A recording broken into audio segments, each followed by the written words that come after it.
Okay, this is problem 4 from chapter 11 of CFIN7.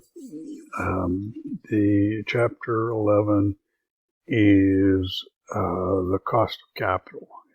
So what we're going to do in these problems is we're going to work on the components of the cost of capital. And this problem is a cost of debt and a after-tax cost of debt.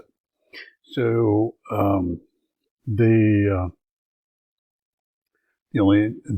cost of debt is the yield to maturity, and the after-tax cost of debt is yield to maturity multiplied by 1 minus the tax rate. So what we're going to do first is we're going to calculate the yield to maturity. So the question: Monster Limos plans to issue new bonds that have the same yield as its existing bonds, which have a coupon rate of interest equal to 4%, paid semi-annually, 8 years remaining until maturity, $1,000 maturity value. Existing bonds are currently selling for $886 each. What should be the coupon rate for the new bonds? So 8 years semi-annually, 8 times 2, 16. Calculate an IY. PV is the 886 entered as a negative.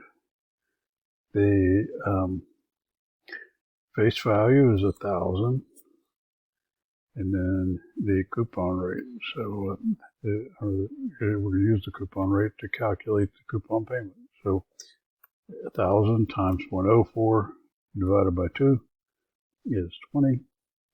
So equal rate. So number of periods, payment, comma, EV, comma, and then future value, close parentheses. So that's 2.9%.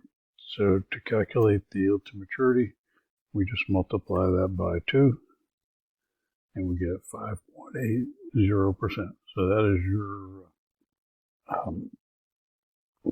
excuse me. That is your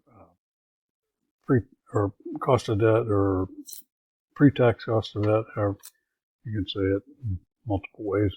So to calculate the after-tax cost of debt, we take the 580 and we multiply it by 1 minus the tax rate, which in this case is 40%, and we get 3.48% as the after-tax cost of debt.